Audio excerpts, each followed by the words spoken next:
মাছ plus হাঁস।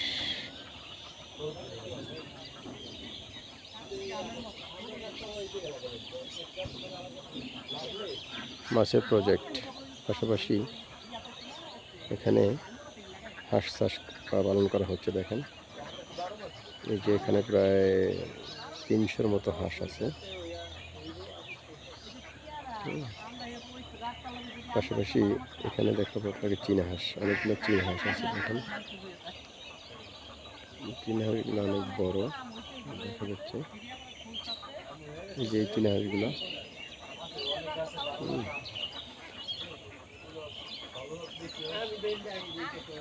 দেখেন হাঁস, এই হাঁসে যে মলত্যাগ করে এটার থেকে এখানে যে মাছ চাষ করে মাছের খাবার হয়ে যায়। একের ভিতরে দুই।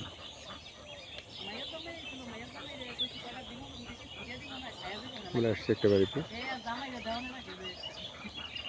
দেখেন হাঁস, অনেকগুলো হাঁস আছে। তার ভিতরে আবার গরু পালন করে। আম গাছ,